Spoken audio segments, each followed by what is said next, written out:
We have 11 interactive simulations that demonstrate concepts in statics and dynamics, and they're available on the LearnChemE website. These simulations can be useful for mechanical engineering and civil engineering courses. Most of them are CDF files, and that means they require a free Wolfram player, which is available at this website. And so what we're going to do is just look at one of these simulations to give you a better idea of what's involved, how they work.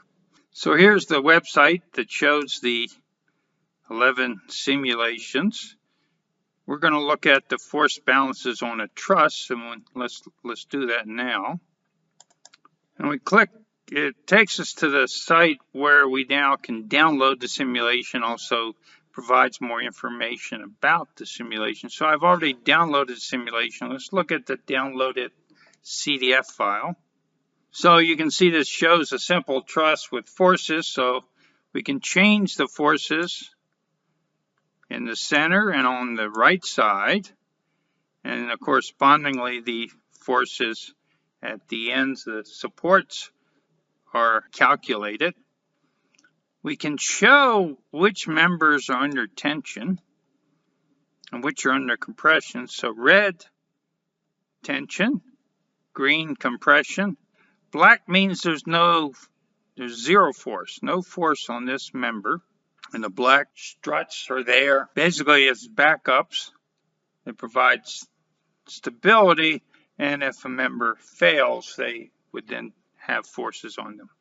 Well, we can also show the actual numerical values, and this is in kilonewtons, at each of the support pieces. These are calculated by doing a balance around the joint because there's a net force of 0. We also can look at joints where there's diagonal members, and this breaks the forces down into its components. So the 12.7, you notice, has 2 forces, one horizontal, one vertical. That's 9 kilonewtons. Likewise here, it breaks down the diagonals.